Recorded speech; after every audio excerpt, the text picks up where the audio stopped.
ਇਹ ਕਹਿਣਾ ਵੀ ਸ਼ਹੀਦ ਦਾ ਦਰਜਾ ਦਿਓ, ਸ਼ਹੀਦ ਕਿਸ ਕਰਕੇ ਸ਼ਹੀਦ ਹੋਇਆ ਜੀ? ਉਹ ਦੂਸਰੀ ਕਮਿਊਨਿਟੀ ਦੇ ਖਿਲਾਫ ਗਲਤ ਬੋਲਣ ਕਰਕੇ ਸ਼ਹੀਦ ਹੋਇਆ, ਕਿਉਂਕਿ ਉਹਦੇ ਕਰਮ ਇਹੋ ਜਿਹੇ ਸੀਗੇ ਜਿਹੜੇ ਉਸ ਪਾਸੇ ਜਾ ਰਹੇ ਸੀ। ਸਾਰਿਆਂ ਨੂੰ ਦਿਖਦਾ ਸੀਗਾ ਵੀ ਇਹ ਬੰਦਾ ਬੇਲਗਾਮ ਹੈ ਤੇ ਇਸ ਬੰਦੇ ਦਾ ਅਲਟੀਮੇਟਲੀ ਹਸ਼ਰ ਹੀ ਹੋਣਾ। ਜਿਹੜਾ ਸੁਧੀਰ ਸੂਰੀ ਹੈ ਇੱਕ ਸੈਲਫ ਪ੍ਰੋਕਲੇਮਡ ਹਿੰਦੂ ਲੀਡਰ ਸੀਗਾ, ਉਹਦੇ ਪਿੱਛੇ ਹਿੰਦੂ ਵੀ ਨਹੀਂ ਹੈਗੇ ਪਰ ਸ਼ਰਾਰਤੀ ਅਲਸਰ ਤਾਂ ਹੈਗੇ ਨੇ। ਬੜਾ ਜ਼ਰੂਰੀ ਹੈ ਕਿ ਉਹਨੂੰ ਵਕੀਲ ਜਾ ਕੇ ਕਸਟਡੀ 'ਚ ਮਿਲਿਆ ਕਰਨ, ਉਹਦੀ ਜਿਹੜੇ ਹੈਗੀ ਹੈ ਰਾਈਟਸ ਨੂੰ ਪ੍ਰੋਟੈਕਟ ਕਰੋ। ਪਲੱਸ ਉਹਦਾ ਪਰਿਵਾਰ ਜਿਹੜਾ ਹੈ ਆਪਣੇ ਘਰ ਬੈਠੇ, ਪੁਲਿਸ ਨੂੰ ਚਾਹੀਦਾ ਉਹਨੂੰ ਸਿਕਿਉਰਿਟੀ ਪ੍ਰੋਵਾਈਡ ਕਰਨ। ਤੁਸੀਂ ਜਿਹੜਾ ਮੌਬ ਹੈਗਾ ਹੈ, ਜਿਹੜਾ ਮੌਬ ਸੁਧੀਰ ਸੂਰੀ ਨੂੰ ਫੋਲੋ ਕਰਦਾ, ਜੇ ਉਹ ਉਹਨਾਂ ਪਰਿਵਾਰਾਂ ਨੂੰ ਟਿਕਣ ਨਹੀਂ ਦਿੰਦਾ ਤੇ ਉਹਨਾਂ ਦੇ ਵੀ ਫੰਡਾਮੈਂਟਲ ਰਾਈਟਸ ਹੈ। ਸੰਦੀਪ ਨੂੰ ਵੀ ਜਿਹੜੇ ਉਹਨਾਂ ਦੇ ਹੱਕਾਂ ਦੀ ਰਾਖੀ ਹੋਏਗੀ। ਤੇ ਅਸੀਂ ਕਿਉਂਕਿ ਇਹਨਾਂ ਸਮਿਆਂ 'ਚੋਂ ਲੰਘੇ ਹੋਏ ਹਾਂ, 84 ਤੋਂ 94 ਤੱਕ ਅਸੀਂ ਇਹੀ ਜਿਹੜਾ ਪੰਜਾਬ ਵਿੱਚ ਸੰਤਾਪ ਹੰਡਾਇਆ ਹੈ ਤੇ ਉਹ ਕੇਸ ਲੜੇ ਨੇ ਤੇ ਲੋਕਾਂ ਦੀਆਂ ਹੱਕਾਂ ਦੀ ਰਾਖੀ ਕੀਤੀ ਹੈ। So being a human rights lawyer, ਮੈਂ ਤਾਂ ਹੀ ਆਪਣਾ ਫੇਸਬੁੱਕ ਪੇਜ ਵੀ ਲਿਖਿਆ ਸੀਗਾ ਵੀ ਜੇ ਪਰਿਵਾਰ ਨੂੰ ਕੋਈ ਲੋੜ ਹੋਵੇ ਤੇ ਅਸੀਂ ਤਿਆਰ ਹੈਗੇ ਹਾਂ। ਕਿ ਸੰਦੀਪ ਸਿੰਘ ਨੇ ਕਤਲ ਕੀਤਾ ਹੈ ਜਾਂ ਨਹੀਂ ਕੀਤਾ, ਉਹ ਤਾਂ ਜਿਹੜਾ ਐਵੀਡੈਂਸ ਸਾਹਮਣੇ ਆ ਰਿਹਾ ਉਸ ਤੋਂ ਲੱਗ ਰਿਹਾ ਵੀ ਉਹਨੇ ਕੀਤਾ ਹੈ ਨਾ ਜੀ, ਕਿਉਂਕਿ ਮੌਕੇ ਤੇ ਫੜਿਆ ਗਿਆ, ਨਾਲ ਹਥਿਆਰ ਫੜਿਆ ਗਿਆ ਤੇ ਉਹਨੇ ਇਹ ਵੀ ਗੱਲ ਬਾਹਰ ਆਈ ਹੈ ਵੀ ਉਹਨੇ ਪੁਲਿਸ ਦੇ ਕੋਲ ਕਬੂਲ ਕੀਤਾ ਕਿ 3 ਦਿਨ ਤੋਂ ਇਹ ਇਲਾਕਾ ਬੰਦ ਹੋਇਆ ਸੀਗਾ ਤੇ ਸੁਧੀਰ ਸੂਰੀ ਜਿਹੜਾ ਉੱਥੇ ਬੈਠਿਆ ਸੀਗਾ ਤੇ ਮੈਂ ਆਪਣੇ ਪਰਸਨਲ ਲੈਵਲ ਤੇ ਬਿਨਾਂ ਕਿਸੇ ਦੇ ਕਹੇ ਤੇ ਮੈਂ ਇੱਕ ਡਿਸੀਜਨ ਲੈ ਕੇ ਉਹਨੂੰ ਮਾਰ ਦਿੱਤਾ। ਹੁਣ ਇਹ ਕੇਸ ਹੋਊਗਾ, ਹੀਅਰਿੰਗ ਹੋਊਗੀ ਸਾਰੀ, ਤਾਂ ਕੀ ਇਸ ਦੇ ਵਿੱਚ ਇਹ ਵੀ ਪੱਖ ਰੱਖਿਆ ਜਾ ਸਕਦਾ ਕਿ ਸੁਧੀਰ ਸੂਰੀ ਦੇ ਵੱਲੋਂ ਇਸ ਤਰੀਕੇ ਦੇ ਨਾਲ ਬਿਆਨਬਾਜ਼ੀਆਂ ਸਿੱਖਾਂ ਦੇ ਖਿਲਾਫ ਕੀਤੀਆਂ ਜਾਂਦੀਆਂ ਸੀ ਤਾਂ ਉਸ ਦੇ ਚਲਦਿਆਂ ਹੋਇਆਂ ਇਹ ਇੱਕ ਐਗਰੈਸ਼ਨ ਸੀਗਾ ਸੰਦੀਪ ਸੰਨੀ ਹੋਣਾ ਦਾ, ਤਾਂ ਉਸ ਦਾ ਕਤਲ ਕੀਤਾ ਗਿਆ, ਤਾਂ ਇਹ ਚੀਜ਼ਾਂ ਕਿੰਨੀਆਂ ਐਕਸਟੈਂਡ ਹੁੰਦੀਆਂ ਹੋਈਆਂ ਅੰਦਰ ਨਜ਼ਰ ਆਉਣ? ਤੇ ਉਹ ਗ੍ਰੇਵ ਐਂਡ ਸਡਨ ਪ੍ਰੋਵੋਕੇਸ਼ਨ ਵਿੱਚ ਤੁਸੀਂ ਕਹਿ ਸਕਦੇ ਹੋ ਜੀ ਕਿ ਮੈਨੂੰ ਉਹਨੇ ਪ੍ਰੋਵੋਕ ਇੰਨਾ ਕਰਤਾ ਕਿ ਮੈਨੂੰ ਉਹਦੀ ਲੱਤ ਵੱਢਣੀ ਪੈ ਗਈ, ਪਰ ਇਹ ਨਹੀਂ ਹੈ ਕਿ ਤੁਸੀਂ ਉਹਦੀ ਜਾਨ ਲੈ ਲਓ। ਸੋ ਜਿਹੜਾ ਹੈਗਾ ਤੁਹਾਡੀ ਪ੍ਰੋਵੋਕੇਸ਼ਨ ਦਾ ਜਿਹੜਾ ਐਕਸ਼ਨ ਦਾ ਰਿਐਕਸ਼ਨ ਹੋਣਾ ਚਾਹੀਦਾ, ਐਕਸ਼ਨ ਵੀ ਉਹਨਾਂ ਸੀਰੀਅਸ ਹੋਣਾ ਚਾਹੀਦਾ ਕਿ ਰਿਐਕਸ਼ਨ ਉਹਨਾਂ ਸੀਰੀਅਸ ਹੋਵੇ। ਸੋ ਜੇ ਸਪੋਜ਼ ਤੁਹਾਡੇ ਖਿਲਾਫ ਕੋਈ ਗੱਲ ਕਰਦਾ ਇਸ ਤਰ੍ਹਾਂ ਦੀ, ਤੁਸੀਂ ਉਹਨੂੰ ਫੜ ਕੇ ਕੁੱਟ ਦਿੰਦੇ ਹੋ ਤਾਂ ਤੁਸੀਂ ਇਹ ਕਹਿ ਸਕਦੇ ਹੋ ਜੀ ਇਹ ਦੇਖੋ ਇਹ ਗੰਦ ਬਕਦਾ ਸੀਗਾ, ਮੈਂ ਜਾ ਕੇ 2 ਚਪੇੜਾ ਮਾਰ ਆਏ, ਪਰ ਇਹ ਨਹੀਂ ਕਿ ਤੁਸੀਂ ਕਤਲ ਕਰ ਦਿਓ। ਸੋ ਕਾਨੂੰਨ ਦੀ ਨਜ਼ਰਾਂ 'ਚ ਇਹ ਗ੍ਰੇਵ ਪ੍ਰੋਵੋਕੇਸ਼ਨ ਨਹੀਂ ਹੈ ਤੇ ਨਾ ਹੀ ਇਹਦਾ ਕੋਈ ਫਾਇਦਾ ਹੋਏਗਾ। I am in contact with them ਤੇ ਅਸੀਂ ਯਕੀਨੀ ਬਣਾ ਰਹੇ ਹਾਂ ਕਿ ਉਹਨੂੰ ਲੀਗਲ ਏਡ ਪ੍ਰੋਵਾਈਡ ਹੋਵੇ, ਪਲੱਸ ਉਹਦਾ ਪਰਿਵਾਰ ਜਿਹੜਾ ਹੈਗਾ ਆਪਣਾ ਵਾਪਸ ਘਰ ਬੈਠੇ ਤੇ ਅਸੀਂ ਇਹ ਯਕੀਨੀ ਬਣਾਵਾਂਗੇ, ਸਿੱਖ ਸੰਗਤ ਵੀ ਯਕੀਨ ਬਣਾਏਗੀ ਕਿ ਉਹ ਸਿਕਿਉਰ ਮਹਿਸੂਸ ਕਰਨ। ਉਹ ਸੁਧੀਰ ਸੂਰੀ ਦਾ ਪਰਿਵਾਰ ਪੇਸ਼ ਕਰਦਾ ਹੈ ਤਾਂ ਕਿੱਥੇ ਇਹ ਕੇਸ ਦੇ ਵਿੱਚ ਇਹ ਚੀਜ਼ਾਂ ਸਟੈਂਡ ਹੁੰਦੀਆਂ ਨਜ਼ਰ ਆਉਂਦੀਆਂ ਨੇ, ਔਰ ਕੀ ਇਹਨਾਂ ਸਾਰੀ ਚੀਜ਼ਾਂ ਦੇ ਆਧਾਰ ਦੇ ਉੱਤੇ ਅੰਮ੍ਰਿਤਪਾਲ ਦਾ ਨਾਮ ਵੀ ਕੀ ਨਾਮਜ਼ਦ ਕੀਤਾ ਜਾ ਸਕਦਾ ਇਸ ਕੇਸ ਦੇ ਵਿੱਚ? ਹਾਂ, ਜੇ ਕੋਈ ਐਵੀਡੈਂਸ ਆਉਂਦਾ ਵੀ ਅੰਮ੍ਰਿਤਪਾਲ ਨੇ ਉਹਨੂੰ ਉਕਸਾਇਆ, ਅੰਮ੍ਰਿਤਪਾਲ ਨੂੰ ਮਿਲਣ ਨਾਲ ਤਾਂ ਗੱਲ ਨਹੀਂ ਨਾ ਬਣਦੀ ਹੈ ਜੀ। ਹੁਣ ਸਾਡੇ ਕੋਲ ਵੀ ਲੋਕ ਆਉਂਦੇ ਨੇ, ਸਾਨੂੰ ਮਿਲ ਕੇ ਜਾਂਦੇ ਨੇ, ਜਾ ਕੇ ਕੋਈ ਕਤਲ ਕਰ ਦੇ ਤੇ ਮਤਲਬ ਇਹ ਨਵਕਿਰਨ ਨੇ ਉਕਸਾਇਆ। ਸੋ ਇਸ ਇੰਨਾ ਜਿਹੜਾ ਹੈਗਾ ਸੌਖਾ ਨਹੀਂ ਹੈ ਕਾਨੂੰਨ ਦੇ ਦਾਇਰੇ 'ਚ ਆਉਣਾ। ਉਹਦੇ ਬਿਹਾਫ ਦੇ ਉੱਤੇ ਨਹੀਂ ਕੁਝ ਹੋ ਸਕਦਾ, ਬਿਲਕੁਲ ਬਕਵਾਸ ਹੈ, ਇਸ ਤਰ੍ਹਾਂ ਦੀ ਕਾਰਵਾਈ ਹੋ ਨਹੀਂ ਸਕਦੀ। ਅੱਛਾ, ਕੁਝ ਲੋਕਾਂ ਦੀ ਇਹ ਵੀ ਪ੍ਰੋਬਲਮ ਹੋ ਗਈ ਹੈ ਕਿ ਇੱਕ ਵਾਰੀ ਸਿਕਿਉਰਿਟੀ ਲੱਗ ਜੇ ਤੇ ਸਿਕਿਉਰਿਟੀ ਨੂੰ ਕਾਇਮ ਰੱਖਣ ਲਈ ਵੀ ਗਰਮ ਬੋਲਣਾ ਪੈਂਦਾ ਹੈ। ਜੇ ਨਾ ਬੋਲੋ ਤੁਹਾਨੂੰ ਕੋਈ ਜਿਹੜਾ ਹੈਗਾ ਰਿਐਕਸ਼ਨ ਨਹੀਂ ਕਰਦਾ ਤੁਹਾਡੀ ਗੱਲ ਤੇ ਜੇ ਰਿਐਕਟ ਨਾ ਕਰੇ ਤੇ ਸਿਕਿਉਰਿਟੀ ਐਕਸਟੈਂਡ ਨਹੀਂ ਹੁੰਦੀ, ਕਿਉਂਕਿ ਜੇ ਤੁਸੀਂ ਕਿਸੇ ਨੂੰ ਸਿਕਿਉਰਿਟੀ ਦਿੰਦੇ ਹੋ, ਸਿਕਿਉਰਿਟੀ ਦਾ ਐਂਗਲ ਇਹ ਹੋਣਾ ਚਾਹੀਦਾ ਹੈ ਵੀ ਉਹਨੇ ਕੋਈ ਲੋਕ ਸੇਵਾ 'ਚ ਕੰਮ ਕੀਤਾ ਹੋਵੇ। ਜੇ ਸਪੋਜ਼ ਉਹ ਆਪਣੇ ਗੰਦ ਬੋਲ ਕੇ ਜਾਂ ਕਿਸੇ ਧਰਮ ਦੇ ਖਿਲਾਫ ਬੋਲ ਕੇ ਆਪਣੇ ਆਪ ਨੂੰ ਅਸੁਰੱਖਿਅਤ ਕਰਕੇ ਸਿਕਿਉਰਿਟੀ ਲੈਂਦਾ ਹੈ ਤਾਂ ਫਿਰ ਉਹਨੂੰ ਬਿਲਕੁਲ ਸਿਕਿਉਰਿਟੀ ਨਹੀਂ ਦਿੱਤੀ ਜਾਣੀ ਚਾਹੀਦੀ, ਕਿਉਂਕਿ ਪਬਲਿਕ ਐਕਸਪੈਂਸ 'ਤੇ ਸਿਕਿਉਰਿਟੀ ਹੈ, ਕੋਈ ਸਰਕਾਰ ਦੀ ਸਿਕਿਉਰਿਟੀ ਥੋੜ੍ਹਾ ਹੈ। ਸਿਕਿਉਰਿਟੀ ਤਾਂ ਸਾਰੇ ਲੋਕ ਜਿਹੜੇ ਟੈਕਸਿਸ ਪੇ ਕਰਦੇ ਉਹਨਾਂ ਦੀ ਸਿਕਿਉਰਿਟੀ, ਉਹਨਾਂ ਦੇ ਖਰਚੇ ਸਿਕਿਉਰਿਟੀ ਹੈ। ਵੀ ਪੰਜਾਬ ਦੇ ਵਿੱਚ ਜਿੱਥੇ ਕਿ ਹਿੰਦੂ ਸਿੱਖ ਦਾ ਇੰਨਾ ਵੱਡਾ ਭਾਈਚਾਰਾ ਹੈ, 84 ਤੋਂ 94 ਤੱਕ ਵੀ ਜੇ ਕੋਈ ਸੈਕਲੂਡਡ ਇਨਸੀਡੈਂਟਸ ਹੋਏ ਨੇ, ਉਹਦੇ ਬਾਵਜੂਦ ਵੀ ਜਿਹੜਾ ਆਪਸ ਵਿੱਚ ਵਰਤਾਵਾ ਹੈਗਾ ਗੁਆਂਢੀਆਂ ਦਾ, ਉਹਦੇ 'ਚ ਕਿਧਰੇ ਤਰੇੜ ਨਹੀਂ ਆਈ। ਕੁਝ ਪਰਿਵਾਰ ਸ਼ਿਫਟ ਕੀਤੇ ਸੀਗੇ, ਆਪਾਂ ਉਦੋਂ ਸੁਣਦੇ ਹੁੰਦੇ ਸੀਗੇ ਜਿਹੜੇ ਬਾਹਰ ਸ਼ਿਫਟ ਕਰ ਗਏ, ਲੇਕਿਨ 99% ਲੋਕ ਇੱਥੇ ਪੰਜਾਬ 'ਚ ਰਹਿੰਦੇ ਰਹੇ। ਹਿੰਦੂ ਸਿੱਖ ਦਾ ਕੋਈ ਮਸਲਾ ਨਹੀਂ ਬਣਿਆ ਤੇ ਨਾ ਹੀ ਬਣਨਾ ਚਾਹੀਦਾ ਹੈ, ਪਰ ਇਹ ਜਿਹੜੇ ਸ਼ਰਾਰਤੀ ਅਲਸਰ ਹੈ ਇਹਨਾਂ ਨੂੰ ਕੰਟਰੋਲ ਵੀ ਨਹੀਂ ਸਰਕਾਰ ਕਰ ਰਹੀ। ਪੰਜਾਬ ਦੀ ਹਰ ਵੱਡੀ ਖਬਰ ਤੇ ਵੱਡਾ ਇੰਟਰਵਿਊ ਸਭ ਤੋਂ ਪਹਿਲਾਂ ਦੇਖਣ ਲਈ ਡਾਊਨਲੋਡ ਕਰੋ ਪ੍ਰੋ ਪੰਜਾਬ ਟੀਵੀ ਦਾ ਮੋਬਾਈਲ ਐਪ। ਸਭ ਤੋਂ ਵੱਡਾ ਲੋਕਤੰਤਰ ਉਹ ਹੁੰਦਾ ਹੈ ਜਿਸ ਦੇ ਵਿੱਚ ਇਨਸਾਫ ਦਾ ਤਕਾਜ਼ਾ ਹੋਵੇ। ਜਿਹੜੇ ਗੋਰੇ ਵੀ ਕਹਿੰਦੇ ਸੀ ਜਸਟਿਸ ਨਹੀਂ ਦਿੰਦੇ, ਉਹਨਾਂ ਨੇ ਵੀ ਭਗਤ ਸਿੰਘ ਨੂੰ ਆਪਣਾ ਕੇਸ ਡਿਫੈਂਡ ਕਰਨ ਦੇ ਲਈ ਮੌਕਾ ਦਿੱਤਾ ਸੀ। ਔਰ ਭਾਰਤ ਦੇ ਵਿੱਚ ਸਮੇਂ-ਸਮੇਂ ਦੇ ਉੱਤੇ ਇਹ ਹੁੰਦਾ ਆਇਆ ਹੈ ਕਿ ਬਹੁਤ ਸਾਰੇ ਵੱਡੇ ਕੇਸਿਸ ਦੇ ਵਿੱਚ ਜੋ ਵੀ ਕੇਸ ਹੋਵੇ ਉਸ ਦੇ ਵਿੱਚ ਉਸ ਨੂੰ ਵਕੀਲ ਦਾ ਔਰ ਖਾਸ ਤੌਰ ਦੇ ਉੱਤੇ ਜਿਸ ਦੇ ਉੱਤੇ ਸਜ਼ਾ ਕੀਤੀ ਹੋਵੇ ਉਸ ਨੂੰ ਡਿਫੈਂਡ ਕਰਨ ਦਾ ਮੌਕਾ ਦਿੱਤਾ ਗਿਆ ਹੈ। ਸਵਾਲਾਂ ਦਾ ਸਵਾਲ ਇਹ ਹੈ ਕਿ ਸੁਧੀਰ ਸੂਰੀ ਦਾ ਕਤਲ ਹੋ ਗਿਆ ਹੈ ਔਰ ਜਿਸ ਦੇ ਵੱਲੋਂ ਕਤਲ ਕੀਤਾ ਗਿਆ ਹੈ ਉਸ ਦਾ ਹੁਣ ਪੱਖ ਕੌਣ ਲਵੇਗਾ, ਉਸ ਦਾ ਕੇਸ ਕੌਣ ਲੜੇਗਾ। ਔਰ ਇਸ ਸਭ ਦੇ ਵਿਚਕਾਰ ਹੀ Punjab and Haryana high court ਦੇ ਬਹੁਤ ਹੀ ਸੀਨੀਅਰ ਵਕੀਲ ਐਡਵੋਕੇਟ ਨਵਕਰਨ ਸਿੰਘ ਉਹਨਾਂ ਨੇ ਪੇਸ਼ਕਸ਼ ਕੀਤੀ ਹੈ। ਗੱਲ ਕਹੀ ਹੈ ਕਿ ਫੰਡਾਮੈਂਟਲ ਰਾਈਟ ਹੈ ਔਰ ਇਸ ਦੇ ਵਿੱਚ ਜੇਕਰ ਲੋੜ ਪੈਂਦੀ ਹੈ ਤਾਂ ਉਹ ਇਹ ਕੇਸ ਲੜਨ ਨੂੰ ਤਿਆਰ ਨੇ। ਔਰ ਉਹਨਾਂ ਨੇ ਕਿਹਾ ਕਿ ਜੇਕਰ ਕੋਈ ਪਰਿਵਾਰ ਦੇ ਉਹਨਾਂ ਦੇ ਕੋਲ ਕਿਸੇ ਕੋਲ ਇਨਫੋਰਮੇਸ਼ਨ ਹੈ ਤਾਂ ਉਹ ਵੀ ਉਹਨਾਂ ਤੱਕ ਪਹੁੰਚਾ ਸਕਦੇ ਨੇ। ਸਾਡੇ ਨਾਲ ਨਵਕਿਰਨ ਸਿੰਘ ਹੋਣੀ ਮੌਜੂਦ ਨੇ। ਸਰ ਬਹੁਤ ਬਹੁਤ ਸਵਾਗਤ ਹੈ ਪ੍ਰੋ। ਸਤਿ ਸ਼੍ਰੀ ਅਕਾਲ ਜੀ।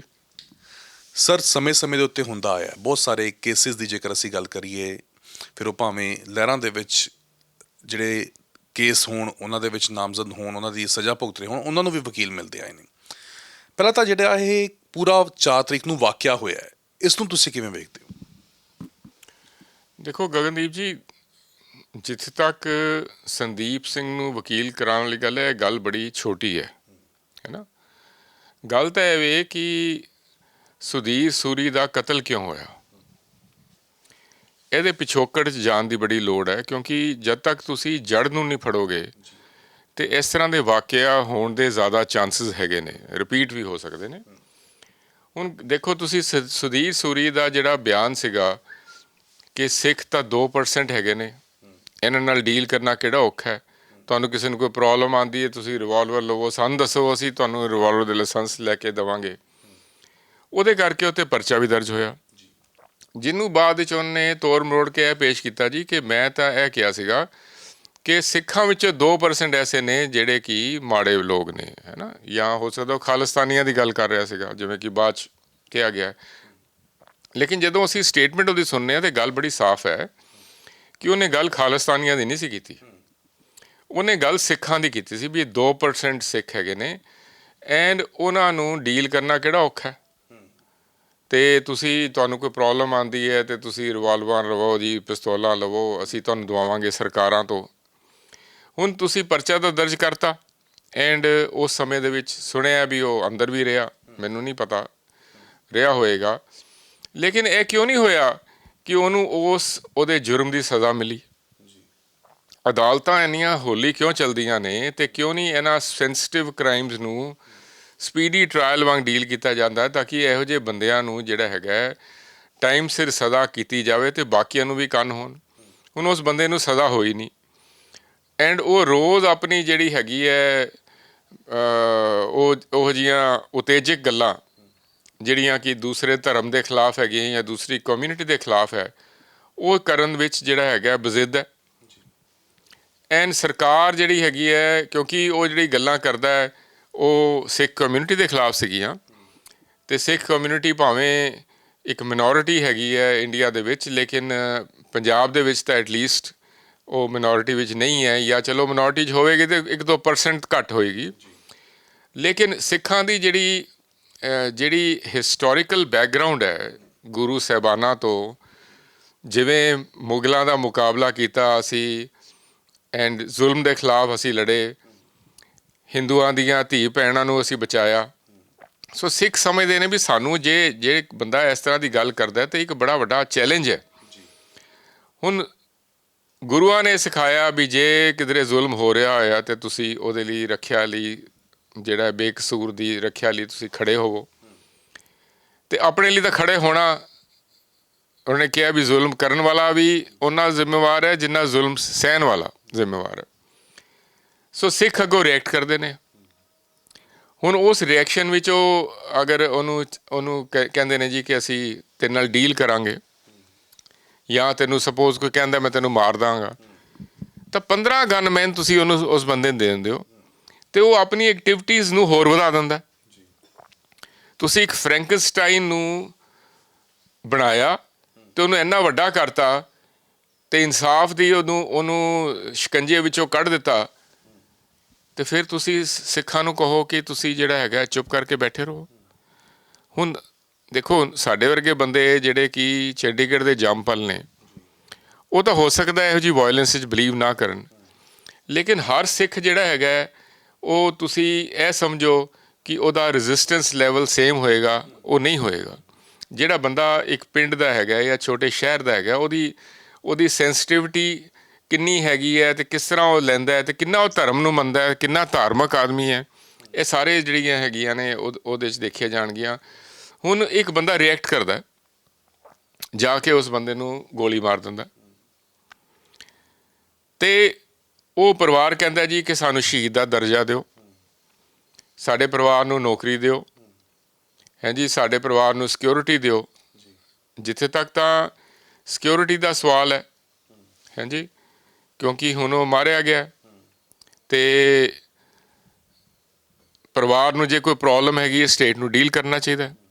ਬਟ ਇਹ ਕਹਿਣਾ ਵੀ ਸ਼ਹੀਦ ਦਾ ਦਰਜਾ ਦਿਓ, ਸ਼ਹੀਦ ਕਿਸ ਕਰਕੇ ਸ਼ਹੀਦ ਹੋਇਆ ਜੀ? ਉਹ ਦੂਸਰੀ ਕਮਿਊਨਿਟੀ ਦੇ ਖਿਲਾਫ ਗਲਤ ਬੋਲਣ ਕਰਕੇ ਸ਼ਹੀਦ ਹੋਇਆ, ਕਿਉਂਕਿ ਉਹਦੇ ਕਰਮ ਇਹੋ ਜਿਹੇ ਸੀਗੇ ਜਿਹੜੇ ਉਸ ਪਾਸੇ ਜਾ ਰਹੇ ਸੀ। ਸਾਰਿਆਂ ਨੂੰ ਦਿਖਦਾ ਸੀਗਾ ਵੀ ਇਹ ਬੰਦਾ ਬੇਲਗਾਮ ਹੈ ਅਤੇ ਇਸ ਬੰਦੇ ਦਾ ਅਲਟੀਮੇਟਲੀ ਹਸ਼ਰ ਹੀ ਹੋਣਾ।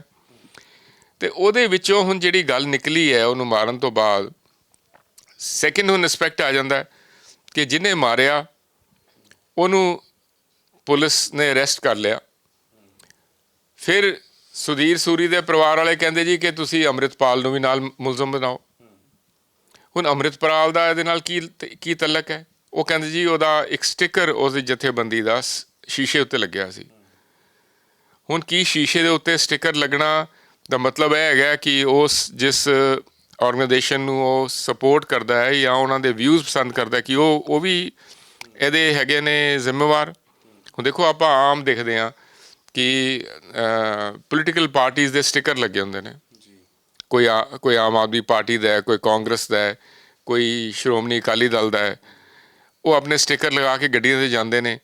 ਕੀ ਕੱਲ੍ਹ ਨੂੰ ਜਿਹੜੇ ਹੈਗੇ ਉਹਨਾਂ ਦੀ ਫੋਟੋਆਂ ਨਜ਼ਰ ਆ ਜਾਣ ਜੀ ਕਿ ਸੁਖਬੀਰ ਬਾਦਲ ਨਾਲ ਹੈਗੀ ਜਾਂ ਅਰਵਿੰਦ ਕੇਜਰੀਵਾਲ ਨਾਲ ਹੈਗੀ ਹੈ ਜਾਂ ਅਮਰਿੰਦਰ ਸਿੰਘ ਨਾਲ ਹੈਗੀ ਹੈ, ਅਤੇ ਉਹ ਬੰਦਾ ਜਾ ਕੇ ਕਤਲ ਕਰ ਦਿੰਦਾ, ਅਤੇ ਕੀ ਤੁਸੀਂ ਕਹੋਗੇ ਜੀ ਕਿ ਅਮਰਿੰਦਰ ਨੂੰ ਜਾਂ ਕੇਜਰੀਵਾਲ ਨੂੰ ਜਾਂ ਸੁਖਬੀਰ ਬਾਦਲ ਨੂੰ ਇਹਦੇ 'ਚ ਮੁਲਜ਼ਮ ਬਣਾਓਗੇ? ਸੋ ਵਾਹੀਆਤ ਗੱਲਾਂ ਹੋ ਰਹੀਆਂ ਨੇ ਐਂਡ ਇਸ ਤਰੀਕੇ ਨਾਲ ਕਮਿਊਨਿਟੀ ਨੂੰ ਘੇਰਨ ਦੀ ਕੋਸ਼ਿਸ਼ ਕੀਤੀ ਜਾ ਰਹੀ ਹੈ ਜਿਵੇਂ ਇਹ ਕਮਿਊਨਿਟੀ ਲਾਵਾਰਿਸ ਹੋਵੇ। ਸਿੱਖ ਇਸ ਲਈ ਫੀਲ ਕਰ ਰਹੇ ਨੇ ਐਂਡ ਦੂਸਰੇ ਪਾਸੇ ਗਲੀਆਂ ਵਿੱਚ ਗੁੰਡੇ ਘੁੰਮ ਰਹੇ ਨੇ ਜਿਹੜੇ ਕਹਿ ਰਹੇ ਜੀ ਇਹ ਤਾਂ 2% ਲੋਕ ਨੇ, ਇਹਨਾਂ ਨੂੰ ਡੀਲ ਕਰ ਲਾਂਗੇ, ਅਸੀਂ ਛੱਡਾਂਗੇ ਨਹੀਂ ਵੀ ਸਾਡਾ ਇਹਨਾਂ ਨੇ ਉਸਤਾਦ ਮਾਰਤਾ ਜੀ, ਸੁਧੀਰ ਸੂਰੀ ਮਾਰਤਾ ਹੈ। ਹੁਣ ਸਰਕਾਰ ਉਹਨਾਂ ਲੋਕਾਂ ਨੂੰ ਬੇਲਗਾਮ ਛੱਡਿਆ ਹੋਇਆ, ਉਹਨਾਂ 'ਤੇ ਕੋਈ ਐਕਸ਼ਨ ਨਹੀਂ ਲੈ ਰਹੀ। ਸੋ ਬੜੀ ਇੱਕ ਜਿਹੜੀ ਹੈਗੀ ਹੈ ਟੈਸਟਿੰਗ ਟਾਈਮ ਹੈ ਸਿੱਖ ਕਮਿਊਨਿਟੀ ਲਈ ਵੀ ਪੰਜਾਬ ਦੇ ਵਿੱਚ ਜਿੱਥੇ ਕਿ ਹਿੰਦੂ ਸਿੱਖ ਦਾ ਇੰਨਾ ਵੱਡਾ ਭਾਈਚਾਰਾ ਹੈ, 84 ਤੋਂ 94 ਤੱਕ ਵੀ ਜੇ ਕੋਈ ਸਿਕਲੂਡਡ ਇੰਸੀਡੈਂਟਸ ਹੋਏ ਨੇ ਉਹਦੇ ਬਾਵਜੂਦ ਵੀ ਜਿਹੜਾ ਆਪਸ ਵਿੱਚ ਵਰਤਾਵਾ ਹੈਗਾ ਗੁਆਂਢੀਆਂ ਦਾ, ਉਹਦੇ 'ਚ ਕਿਧਰੇ ਤਰੇੜ ਨਹੀਂ ਆਈ। ਕੁਛ ਪਰਿਵਾਰ ਸ਼ਿਫਟ ਕੀਤੇ ਸੀਗੇ, ਆਪਾਂ ਉਦੋਂ ਸੁਣਦੇ ਹੁੰਦੇ ਸੀਗੇ ਜਿਹੜੇ ਬਾਹਰ ਸ਼ਿਫਟ ਕਰ ਗਏ, ਲੇਕਿਨ 99% ਲੋਕ ਇੱਥੇ ਪੰਜਾਬ 'ਚ ਰਹਿੰਦੇ ਰਹੇ। ਹਿੰਦੂ ਸਿੱਖ ਦਾ ਕੋਈ ਮਸਲਾ ਨਹੀਂ ਬਣਿਆ ਅਤੇ ਨਾ ਹੀ ਬਣਨਾ ਚਾਹੀਦਾ ਹੈ। ਪਰ ਇਹ ਜਿਹੜੇ ਸ਼ਰਾਰਤੀ ਅਲਸਰ ਹੈ ਇਹਨਾਂ ਨੂੰ ਕੰਟਰੋਲ ਵੀ ਨਹੀਂ ਸਰਕਾਰ ਕਰ ਰਹੀ। ਹੁਣ ਤੀਜਾ ਪਹਿਲੂ ਇਹ ਹੈਗਾ ਕਿ ਸੰਦੀਪ ਸਿੰਘ ਜੇਲ੍ਹ 'ਚ ਗਿਆ, ਉਹਦਾ ਪਰਿਵਾਰ ਭਗੌੜਾ ਹੋਇਆ, ਉਹਦੇ ਪਰਿਵਾਰ ਨੂੰ ਇਨਸਿਕਿਉਰਿਟੀ ਹੈ ਵੀ ਅਸੀਂ ਜੇ ਘਰ ਰਵਾਂਗੇ ਅਤੇ ਕੱਲ੍ਹ ਨੂੰ ਜਿਹੜਾ ਹੈਗਾ ਸਾਨੂੰ ਜਿਹੜਾ ਹਿੰਦੂ ਮੌਬ ਕਿਧਰੇ ਮਾਰ ਨਾ ਦੇਵੇ। ਜਿਹੜੇ ਹਾਲੇ ਕਿ ਜਿਸ ਜਿਹੜਾ ਸੁਧੀਰ ਸੂਰੀ ਹੈ ਇੱਕ ਸੈਲਫ ਪ੍ਰੋਕਲੇਮਡ ਹਿੰਦੂ ਲੀਡਰ ਸੀਗਾ, ਉਹਦੇ ਪਿੱਛੇ ਹਿੰਦੂ ਵੀ ਨਹੀਂ ਹੈਗੇ ਪਰ ਸ਼ਰਾਰਤੀ ਅਲਸਰ ਤਾਂ ਹੈਗੇ ਨੇ। ਉਹ ਸ਼ਰਾਰਤੀ ਅਲਸਰ ਵੀ ਜਿਹੜੇ ਨੇ ਉਹ ਸੜਕਾਂ 'ਚ ਘੁੰਮ ਰਹੇ। ਹੁਣ ਕੱਲ੍ਹ ਆਪਾਂ ਇੱਕ ਹੋਰ ਵੀਡੀਓ ਦੇਖੀਏ, ਇੱਕ ਸਿੱਖ ਨੌਜਵਾਨ ਯੰਗ ਮੁੰਡੇ ਨੂੰ ਗਲੀਆਂ 'ਚੋਂ ਹਿੰਦੂ ਮੁੰਡੇ ਭਜਾ ਰਹੇ ਨੇ। ਹੁਣ ਇਹ ਕੀ ਹੋ ਰਿਹਾ? ਐਂਡ ਸਰਕਾਰ ਚੁੱਪ ਹੈ। ਜਿਹੜੇ DGP ਹੈਗੇ ਨੇ ਜਾਂ ਜਿਹੜੀ ਪੁਲਿਸ ਹੈਗੀ ਹੈ ਉਹਨਾਂ 'ਤੇ ਕੋਈ ਕਾਰਵਾਈ ਨਹੀਂ ਕਰ ਗਈ, ਇਸ ਕਰਕੇ ਵੀ ਕਿਉਂਕਿ ਜਿਹੜਾ ਹੈਗਾ ਜਿਹੜੇ ਹਿੰਦੂ ਫੰਡਾਮੈਂਟਲਿਸਟ ਲੋਕ ਹੈਗੇ ਨੇ ਉਹ ਹਾਵੀ ਹੋਏ ਨੇ ਐਂਡ ਕਿਸੇ ਨਾ ਕਿਸੇ ਤਰੀਕੇ ਸਰਕਾਰਾਂ ਵੀ ਉਹਨਾਂ ਨੂੰ ਖੁਸ਼ ਕਰਨ ਦੀ ਕੋਸ਼ਿਸ਼ ਕਰ ਰਹੀ ਹੈ। ਅਲਟੀਮੇਟਲੀ ਜੇ ਤੁਸੀਂ ਉਹਨਾਂ ਨੂੰ ਖੁਸ਼ ਕਰਦੇ ਹੋ, ਜੇ ਤਾਂ ਲੀਗਲ ਪੈਰਾਮੀਟਰਸ ਵਿੱਚ ਉਹ ਕੰਮ ਕਰ ਰਹੇ ਨੇ, ਉਹਨਾਂ ਨੂੰ ਕਿਸੇ ਨੂੰ ਕੋਈ ਡਰ ਹੈਗਾ ਤਾਂ ਠੀਕ ਹੈ, ਜੇ ਉਹ ਇਲੀਗਲ ਕੰਮ ਕਰ ਰਹੇ ਨੇ, ਆਪਸ ਵਿੱਚ ਭੜਕਾ ਰਹੇ ਨੇ, ਰਿਲੀਜੀਅਸ ਸੈਂਟੀਮੈਂਟਸ ਰੇਜ਼ ਕਰ ਰਹੇ ਨੇ, ਤੁਸੀਂ ਉਹਨਾਂ ਨੂੰ ਸਿਕਿਉਰਿਟੀ ਪ੍ਰੋਵਾਈਡ ਕਰੀ ਜਾਓ, ਉਹਨਾਂ ਨੂੰ 15 ਗਨਮੈਨ ਦੇਈ ਜਾਓ, ਤੇ ਕੀ ਉਹਦੇ ਨਾਲ ਜਿਹੜਾ ਹੈਗਾ ਸ਼ਾਂਤੀ ਬਣ ਜਾਏਗੀ? ਸੋ ਇਹ ਬੜੇ ਲਾਰਜ ਇਸ਼ੂਜ਼ ਨੇ ਜਿਹੜੇ ਕਿ ਕਮਿਊਨਿਟੀ ਨੂੰ ਡੀਲ ਕਰਨੇ ਪੈਣਗੇ, ਸਾਡੇ ਹਿੰਦੂ ਭਰਾਵਾਂ ਨੂੰ ਵੀ ਡੀਲ ਕਰਨੇ ਪੈਣਗੇ ਵੀ ਇਹੋ ਜਿਹੇ ਜਿਹੜੇ ਅਲਸਰ ਨੇ ਉਹਨਾਂ ਨੂੰ ਜਿਹੜਾ ਹੈਗਾ ਦਬਾ ਕੇ ਰੱਖੋ, ਉਹਨਾਂ ਨੂੰ ਫੋਲੋ ਨਾ ਕਰੋ, ਕਿਉਂਕਿ ਹਿੰਦੂ ਸਿੱਖ ਏਕਤਾ ਜਿਹੜੀ ਹੈਗੀ ਹੈ ਪੰਜਾਬ ਵਿੱਚ ਉਹ ਹਰ ਜਿਹੜਾ ਹੈਗਾ ਐਂਗਲ ਤੋਂ ਕਾਇਮ ਰਹਿਣੀ ਚਾਹੀਦੀ ਹੈ, ਐਂਡ ਉਹਦੇ 'ਤੇ ਕੋਈ ਢਾਹ ਨਹੀਂ ਲੱਗਣੀ ਚਾਹੀਦੀ। ਸਰ ਕਿਉਂਕਿ ਤੁਸੀਂ ਐਡਵੋਕੇਟ ਹੋ, ਤੁਸੀਂ ਬਹੁਤ ਸਾਰੇ ਕੇਸਿਸ ਦੇ ਵਿੱਚ ਡੀਲ ਕੀਤਾ ਹੈ, ਇਸ ਕੇਸ ਨੂੰ ਤੁਸੀਂ ਕਿਵੇਂ ਵੇਖਦੇ ਹੈਗੇ ਹੋ? ਹੁਣ ਤੱਕ ਇਸ ਕੇਸ ਦੀ ਕੀ ਕੇਸ ਸਟੱਡੀ ਤੁਸੀਂ ਕੀਤੀ ਹੈ, ਜਾਂ ਕੀ ਕੁਝ ਤੁਹਾਡੇ ਕੋਲ ਫਸਟ ਹੈਂਡ ਇਨਫੋਰਮੇਸ਼ਨ ਪਹੁੰਚੀ ਹੈ, ਔਰ ਇਹ ਕੇਸ ਅਦਾਲਤ ਦੇ ਵਿੱਚ ਕਿੱਥੇ ਤੁਹਾਨੂੰ ਸਟੈਂਡ ਹੁੰਦਾ ਹੋਇਆ ਨਜ਼ਰ ਆਉਂਦਾ? ਦੇਖੋ, ਜਿੱਥੇ ਤੱਕ ਤਾਂ ਗੱਲ ਹੈਗੀ ਹੈ ਵੀ ਕੀ ਸੰਦੀਪ ਸਿੰਘ ਨੇ ਕਤਲ ਕੀਤਾ ਹੈ ਜਾਂ ਨਹੀਂ ਕੀਤਾ, ਉਹ ਤਾਂ ਜਿਹੜਾ ਐਵੀਡੈਂਸ ਸਾਹਮਣੇ ਆ ਰਿਹਾ ਉਸ ਤੋਂ ਲੱਗ ਰਿਹਾ ਵੀ ਉਹਨੇ ਕੀਤਾ ਹੈ ਨਾ ਜੀ, ਕਿਉਂਕਿ ਮੌਕੇ 'ਤੇ ਫੜਿਆ ਗਿਆ, ਨਾਲ ਹਥਿਆਰ ਫੜਿਆ ਗਿਆ, ਤੇ ਉਹਨੇ ਇਹ ਵੀ ਗੱਲ ਬਾਹਰ ਆਈ ਹੈ ਵੀ ਉਹਨੇ ਪੁਲਿਸ ਦੇ ਕੋਲ ਕਬੂਲ ਕੀਤਾ ਕਿ 3 ਦਿਨ ਤੋਂ ਇਹ ਇਲਾਕਾ ਬੰਦ ਹੋਇਆ ਸੀਗਾ, ਤੇ ਸੁਧੀਰ ਸੂਰੀ ਜਿਹੜਾ ਉੱਥੇ ਬੈਠਿਆ ਸੀਗਾ, ਤੇ ਮੈਂ ਆਪਣੇ ਪਰਸਨਲ ਲੈਵਲ 'ਤੇ ਬਿਨਾਂ ਕਿਸੇ ਦੇ ਕਹੇ 'ਤੇ ਮੈਂ ਇੱਕ ਡਿਸੀਜਨ ਲੈ ਕੇ ਉਹਨੂੰ ਮਾਰ ਦਿੱਤਾ। ਹੁਣ ਇਹਦੇ 'ਚ ਕਿਸੇ ਦੀ ਲਾਰਜਰ ਕੌਨਸਪੀਰੇਸੀ ਦਾ ਗੱਲ ਹੈ ਨਹੀਂ। ਹੁਣ ਉਹ ਜੇ ਉਹਨੇ ਜੁਰਮ ਕੀਤਾ ਉਹ ਆਪਣਾ ਭੁਗਤੇਗਾ, ਪਰ ਕੀ ਤੁਸੀਂ ਇਸ ਚੀਜ਼ ਨੂੰ ਕਰ ਸਕਦੇ ਹੋ ਕਿ ਉਹਦਾ ਸਾਰਾ ਪਰਿਵਾਰ ਭਗੌੜਾ ਕਰ ਦਿਓ? ਉਹ ਪਰਿਵਾਰ ਸਾਰੇ ਆਪਣਾ ਉਹਦੀ ਵਾਈਫ, ਉਹਦੇ ਬੱਚੇ, ਉਹਦੇ ਭਰਾ, ਉਹ ਆਪਣੇ ਘਰ ਨਹੀਂ ਬੈਠ ਰਹੇ। ਇਹ ਠੀਕ ਹੈ ਕਿ ਅਦਾਲਤ ਵਿੱਚ ਵਕੀਲ ਸਾਹਿਬ ਪੇਸ਼ ਹੋਏ, ਹੈ ਨਾ, ਕਿਉਂਕਿ ਵੈਸੇ ਵੀ ਕਾਨੂੰਨ ਦੇ ਵਿੱਚ ਪ੍ਰਾਵਧਾਨ ਹੈਗਾ ਕਿ ਜੇ ਕਿਸੇ ਦਾ ਕੋਈ ਵਕੀਲ ਨਾ ਹੋਵੇ ਤਾਂ ਫ੍ਰੀ ਲੀਗਲ ਏਡ ਜਿਹੜੀ ਹੈਗੀ ਹੈ ਉਹ ਪ੍ਰੋਵਾਈਡ ਕਰਨੀ ਪੈਂਦੀ ਹੈ ਮੈਜਿਸਟ੍ਰੇਟ ਨੂੰ। ਸੋ ਵਕੀਲ ਤਾਂ ਕਿਸੇ ਨੇ ਕਿ ਪੇਸ਼ ਹੋਣਾ ਹੀ ਸੀਗਾ, ਲੇਕਿਨ ਕੀ ਉਹਨੂੰ ਪੁਲਿਸ ਕਸਟਡੀ 'ਚ ਟੌਰਚਰ ਤਾਂ ਨਹੀਂ ਕੀਤਾ ਜਾ ਰਿਹਾ? ਹੁਣ ਇਹ ਬੜਾ ਜ਼ਰੂਰੀ ਹੈ, ਜੇ ਕੋਈ ਵਕੀਲ ਜਾ ਕੇ ਉਹਨੂੰ ਪੁਲਿਸ ਕਸਟਡੀ 'ਚ ਮਿਲੇਗਾ ਤੇ ਤਾਂ ਹੀ ਉਹ ਜਾਣੇਗਾ। ਹੁਣ ਇਹ ਰਾਈਟ ਹੈ ਅਕਿਊਜ਼ ਦੀ ਕਿ ਉਹਦਾ ਵਕੀਲ ਜਿਹੜਾ ਇੰਟੈਰੋਗੇਸ਼ਨ ਦੇ ਦੌਰਾਨ ਹਾਜ਼ਰ ਰਹੇ, ਭਾਵੇਂ ਪੂਰੀ ਇੰਟੈਰੋਗੇਸ਼ਨ ਨਾ ਹੋਏ ਪਰ ਪਾਰਸ਼ਲ ਇਨਵੈਸਟੀਗੇਸ਼ਨ ਇੰਟੈਰੋਗੇਸ਼ਨ 'ਚੋਂ ਹਾਜ਼ਰ ਰਹਿ ਸਕਦਾ ਹੈ। ਸੋ ਯਕੀਨੀ ਬਣਾਉਣਾ ਜ਼ਰੂਰੀ ਹੈ ਕਿ ਉਹਨੂੰ ਰੋਜ਼ ਜਾ ਕੇ ਕੋਈ ਨਾ ਕੋਈ ਵਕੀਲ ਮਿਲੇ ਅਤੇ ਇਹ ਇੰਸ਼ੋਰ ਕਰੇ ਕਿ ਉਹਨੂੰ ਟੌਰਚਰ ਤਾਂ ਨਹੀਂ ਕੀਤਾ ਜਾ ਰਿਹਾ, ਉੱਤੇ ਕੋਈ ਦਬਾਅ ਤਾਂ ਨਹੀਂ ਪਾਇਆ ਜਾ ਰਿਹਾ, ਕਿਉਂਕਿ ਇਹੀ ਸਮਾਂ ਹੈ ਜਦੋਂ ਉਹਦੇ ਫੰਡਾਮੈਂਟਲ ਰਾਈਟਸ ਨੂੰ ਪ੍ਰੋਟੈਕਟ ਕਰਨ ਦੀ ਲੋੜ ਹੈ। ਕਿਉਂਕਿ ਆਪਾਂ ਦੇਖਦੇ ਹਾਂ ਕਨਫੈਸ਼ਨਲ ਸਟੇਟਮੈਂਟਸ ਪੁਲਿਸ ਰਿਕਾਰਡ ਕਰਾ ਲੈਂਦੀ। ਹੁਣ ਕਿਸੇ ਬੰਦੇ ਨੂੰ ਤੁਸੀਂ ਜਿਹੜਾ ਹੈਗਾ ਬੇਤਾਸ਼ਾ ਤਸੀਹੇ ਦਿਓ ਅਤੇ ਉਹ ਕੱਲ੍ਹ ਨੂੰ ਕੁਛ ਵੀ ਮੰਨਣ ਨੂੰ ਤਿਆਰ ਹੁੰਦਾ ਹੈ, ਭਾਵੇਂ ਕਿ ਕਨਫੈਸ਼ਨਲ ਸਟੇਟਮੈਂਟ ਜਿਹੜੀ ਹੈਗੀ ਹੈ ਉਹ ਐਡਮਿਸਿਬਲ ਇਨ ਐਵੀਡੈਂਸ ਨਹੀਂ ਹੈ। ਟਾਡਾ ਦੇ ਵਿੱਚ ਸੀਗੀ, ਹਾਂਜੀ, ਅਤੇ ਹੋਰ ਕਿਸੇ ਐਕਟ ਵਿੱਚ, ਹੁਣ ਪੋਟਾ ਦੇ ਵਿੱਚ ਹੈਗੀ ਸੀਗੀ। ਸੋ ਇਸ ਕਰਕੇ ਜਿਹੜਾ ਹੈਗਾ ਬੜਾ ਜ਼ਰੂਰੀ ਹੈ ਕਿ ਉਹਨੂੰ ਵਕੀਲ ਜਾ ਕੇ ਕਸਟਡੀ 'ਚ ਮਿਲਿਆ ਕਰਨ, ਉਹਦੀ ਜਿਹੜੀ ਹੈਗੀ ਹੈ ਰਾਈਟਸ ਨੂੰ ਪ੍ਰੋਟੈਕਟ ਕਰੋ, ਪਲੱਸ ਉਹਦਾ ਪਰਿਵਾਰ ਜਿਹੜਾ ਹੈ ਆਪਣੇ ਘਰ ਬੈਠੇ, ਪੁਲਿਸ ਨੂੰ ਚਾਹੀਦਾ ਉਹਨੂੰ ਸਿਕਿਉਰਿਟੀ ਪ੍ਰੋਵਾਈਡ ਕਰਨ। ਤੁਸੀਂ ਜਿਹੜਾ ਮੌਬ ਹੈਗਾ ਹੈ, ਜਿਹੜਾ ਮੌਬ ਸੁਧੀਰ ਸੂਰੀ ਨੂੰ ਫੋਲੋ ਕਰਦਾ, ਜੇ ਉਹ ਉਹਨਾਂ ਪਰਿਵਾਰਾਂ ਨੂੰ ਟਿਕਣ ਨਹੀਂ ਦਿੰਦਾ ਤਾਂ ਉਹਨਾਂ ਦੇ ਵੀ ਫੰਡਾਮੈਂਟਲ ਰਾਈਟਸ ਹੈ। ਸੋ ਇਸ ਵੇਲੇ ਜਿਹੜਾ ਸਰਕਾਰ ਅਤੇ ਪੁਲਿਸ ਹੈਗੀ ਹੈ ਉਹ ਉਹਨਾਂ ਫੰਡਾਮੈਂਟਲਿਸਟ ਜਿਹੜੇ ਮੈਜੋਰਿਟੀ ਕਮਿਊਨਿਟੀ ਦੇ ਜਿਹੜੇ ਐਲੀਮੈਂਟਸ ਨੇ ਉਹਨਾਂ ਨੂੰ ਖੁਸ਼ ਕਰਨ 'ਚ ਲੱਗੀ ਹੋਈ ਹੈ। ਬੜੀ ਮਾੜੀ ਗੱਲ ਹੈ। ਅਤੇ ਉਹ ਆਸ ਰੱਖਦੇ ਹਾਂ ਕਿ ਪਰਿਵਾਰ ਜਿਹੜਾ ਹੈਗਾ ਵਾਪਸ ਆ ਕੇ ਆਪਣੇ ਘਰ ਬੈਠੇਗਾ, ਅਤੇ ਜਿਹੜਾ ਹੈਗਾ ਸੰਦੀਪ ਨੂੰ ਵੀ ਜਿਹੜਾ ਉਹਨਾਂ ਦੇ ਹੱਕਾਂ ਦੀ ਰਾਖੀ ਹੋਏਗੀ। ਅਤੇ ਅਸੀਂ ਕਿਉਂਕਿ ਇਹਨਾਂ ਸਮਿਆਂ 'ਚੋਂ ਲੰਘੇ ਹੋਏ ਹਾਂ, 84 ਤੋਂ 94 ਤੱਕ ਅਸੀਂ ਇਹੀ ਜਿਹੜਾ ਪੰਜਾਬ ਵਿੱਚ ਸੰਤਾਪ ਹੰਢਾਇਆ ਹੈ ਅਤੇ ਉਹ ਕੇਸ ਲੜੇ ਨੇ ਅਤੇ ਲੋਕਾਂ ਦੀਆਂ ਹੱਕਾਂ ਦੀ ਰਾਖੀ ਕੀਤੀ ਹੈ। So being a human rights lawyer, ਮੈਂ ਤਾਂ ਹੀ ਆਪਣਾ ਫੇਸਬੁੱਕ ਪੇਜ ਵੀ ਲਿਖਿਆ ਸੀਗਾ ਵੀ ਜੇ ਪਰਿਵਾਰ ਨੂੰ ਕੋਈ ਲੋੜ ਹੋਵੇ ਤਾਂ ਅਸੀਂ ਤਿਆਰ ਹੈਗੇ ਹਾਂ ਅਤੇ ਸਾਡੇ ਕੋਲ ਤਜਰਬਾ ਹੈਗਾ। ਪਰ ਇੱਕ ਵਕੀਲ ਸਾਹਿਬ ਪੇਸ਼ ਹੋਏ ਨੇ, ਆਸ ਹੈ ਕਿ ਉਹਨਾਂ ਨੂੰ ਜਾ ਕੇ ਮਿਲਣਗੇ। ਹਾਂਜੀ, ਤੁਹਾਡੀ ਗੱਲਬਾਤ ਹੋਈ ਉਹਨਾਂ ਦੇ ਨਾਲ, ਔਰ ਕੀ ਫਸਟ ਹੈਂਡ ਇਨਫੋਰਮੇਸ਼ਨ ਉਹਨਾਂ ਨੇ ਪ੍ਰੋਵਾਈਡ ਕੀਤੀ ਹੈ? ਉਹ ਹਾਲੇ ਮਿਲ ਨਹੀਂ ਸਕੇ। ਠੀਕ ਹੈ ਜੀ, ਉਹ ਵਕੀਲ ਸਾਹਿਬ ਜਿਹੜੇ ਹੈਗੇ ਨੇ ਭਗਵੰਤ ਸਿੰਘ ਸਿਆਲਕਾ ਹੋਰੀ, ਸਾਡੇ ਪੁਰਾਣੇ ਦੋਸਤ ਨੇ, ਉਹ ਜਾ ਕੇ ਮਿਲ ਕੇ ਆਏ। ਉਹਨਾਂ ਦੇ ਪਰਸਨਲੀ ਵੈਸੇ ਤਾਂ SGPC ਨਾਲ ਵੀ ਲਿੰਕਡ ਹੈਗੇ ਨੇ, ਪਰ ਮੈਂ ਜਦੋਂ ਉਹਨਾਂ ਨੂੰ ਪੁੱਛਿਆ ਵੀ ਤੁਸੀਂ ਕਿਵੇਂ ਗਏ, ਉਹ ਕਹਿੰਦੇ ਮੇਰੀ ਪਰਸਨਲ ਡਿਸੀਜਨ ਸੀਗੀ, ਮੈਂ ਆਪ ਗਿਆ ਹੈਗਾ। ਅਤੇ ਬੜੀ ਅੱਛੀ ਗੱਲ ਹੈ, ਉਹ ਗਏ, ਉਹਨਾਂ ਨੇ ਔਡਰ ਵੀ ਕਰਾ ਲਿਆ ਵੀ ਵਕੀਲ ਜਿਹੜਾ ਮਿਲਿਆ ਕਰੇਗਾ, ਅਤੇ ਆਸ ਹੈ ਕਿ ਉਹ ਜਾ ਕੇ ਉਹਨਾਂ ਨੂੰ ਮਿਲਣਗੇ ਅਤੇ ਇਹ ਯਕੀਨੀ ਬਣਾਉਣਗੇ ਕਿ ਉਹਨਾਂ ਦੀ ਹੱਕਾਂ ਦੀ ਰਾਖੀ ਹੋਵੇ ਅਤੇ ਉਹਨਾਂ 'ਤੇ ਕੋਈ ਪੁਲਿਸ ਦਬਾਅ ਨਾ ਹੋਏ। ਜੇ ਅਗਲੇ ਨੇ ਕੀਤਾ ਹੈ, ਮੰਨਦਾ ਹੈ, ਸਾਨੂੰ ਕੋਈ ਫਰਕ ਨਹੀਂ ਪੈਂਦਾ। ਪਰ ਜੇ ਉਹਦੇ ਮੂੰਹ 'ਚ ਕੁਝ ਪਾ ਕੇ ਹੋਰਾਂ ਲੋਕਾਂ ਨੂੰ ਪੁਲਿਸ ਨੇ ਅਰੈਸਟ ਕਰਨਾ ਹੈ, ਫਿਰ ਉਸ ਗੱਲ ਦਾ ਸਾਨੂੰ ਯਕੀਨ ਬਣਾਉਣਾ ਚਾਹੀਦਾ ਹੈ ਵੀ ਕਿਸੇ ਵੀ ਫਾਲਸ ਇੰਪਲੀਕੇਸ਼ਨ ਵੱਲ ਪੁਲਿਸ ਨੂੰ ਨਹੀਂ ਜਾਣਾ ਚਾਹੀਦਾ, ਕਿਉਂਕਿ ਬੜਾ ਸੈਂਸਿਟਿਵ ਕੇਸ ਹੈ।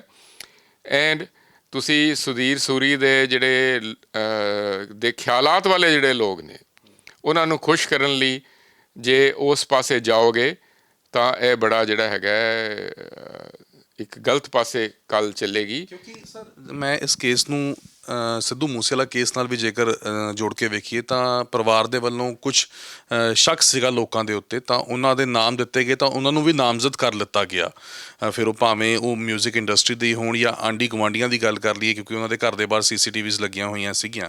ਔਰ ਸੇਮ ਉਸੀ ਤਰੀਕੇ ਦੇ ਨਾਲ ਇਸ ਕੇਸ ਦੇ ਵਿੱਚ ਵੀ ਕਿਤੇ ਨਾ ਕਿਤੇ ਜੋੜ ਕੇ ਵੇਖਿਆ ਜਾ ਰਿਹਾ ਕਿ ਜੋ ਸੰਦੀਪ ਸਿੰਘ ਹੈ ਉਹ ਅੰਮ੍ਰਿਤਪਾਲ ਉਹਨਾਂ ਨੂੰ ਐਤਵਾਰ ਨੂੰ ਮਿਲਦੇ, ਇੱਕ ਵੀਡੀਓ ਵੀ ਆ ਗਈ ਹੈ ਸਾਹਮਣੇ, ਹੱਥ ਦੇ ਵਿੱਚ ਬੱਚਾ ਫੜਿਆ ਹੋਇਆ। ਇੱਕ ਹੋਰ ਵੀਡੀਓ ਹੈ ਜਿਸ ਦੇ ਵਿੱਚ ਸੰਦੀਪ ਸਿੰਘ ਹੋਣੀ ਅੰਮ੍ਰਿਤਪਾਲ ਉਹਨਾਂ ਦੇ ਨਾਲ ਤੁਰਦੇ ਹੋਏ ਨਜ਼ਰ ਆ ਰਹੇ ਨੇ। ਤਾਂ ਜੇ ਕੁਝ ਇਹ ਐਵੀਡੈਂਸ ਪੁਲਿਸ ਜਾਂ ਫਿਰ ਉਹ ਸੁਧੀਰ ਸੂਰੀ ਦਾ ਪਰਿਵਾਰ ਪੇਸ਼ ਕਰਦਾ ਹੈ ਤਾਂ ਕਿੱਥੇ ਇਹ ਕੇਸ ਦੇ ਵਿੱਚ ਇਹ ਚੀਜ਼ਾਂ ਸਟੈਂਡ ਹੁੰਦੀਆਂ ਨਜ਼ਰ ਆਉਂਦੀਆਂ ਨੇ, ਔਰ ਕੀ ਇਹਨਾਂ ਸਾਰੀ ਚੀਜ਼ਾਂ ਦੇ ਆਧਾਰ ਦੇ ਉੱਤੇ ਅੰਮ੍ਰਿਤਪਾਲ ਦਾ ਨਾਮ ਵੀ ਕੀ ਨਾਮਜ਼ਦ ਕੀਤਾ ਜਾ ਸਕਦਾ ਇਸ ਕੇਸ ਦੇ ਵਿੱਚ?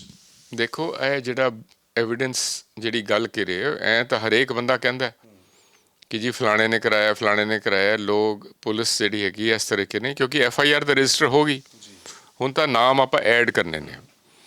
ਜਿਹੜੇ ਤਫਤੀਸ਼ ਦੇ ਦੌਰਾਨ ਜਿਹੜੇ ਵੀ ਕੋਈ ਤੱਥ ਸਾਹਮਣੇ ਆਉਂਦੇ, ਕਈ ਵਾਰੀ ਜਿਹੜਾ FIR ਕਰਾਉਣ ਵਾਲਾ ਹੁੰਦਾ ਉਹੀ ਮੁਲਜ਼ਮ ਹੁੰਦਾ। ਇਹੋ ਜਿਹੇ ਕੇਸ ਵੀ ਅਸੀਂ ਦੇਖੇ ਹੈ ਵੀ ਬੰਦਾ ਆਪ ਕਤਲ ਕਰਕੇ ਆਪ ਥਾਣੇ ਚਲ ਜਾਂਦਾ ਜੀ, ਉੱਥੇ ਬੰਦਾ ਮਰਿਆ ਪਿਆ। ਸੋ ਇਹ ਗੱਲ ਨਹੀਂ ਹੈ।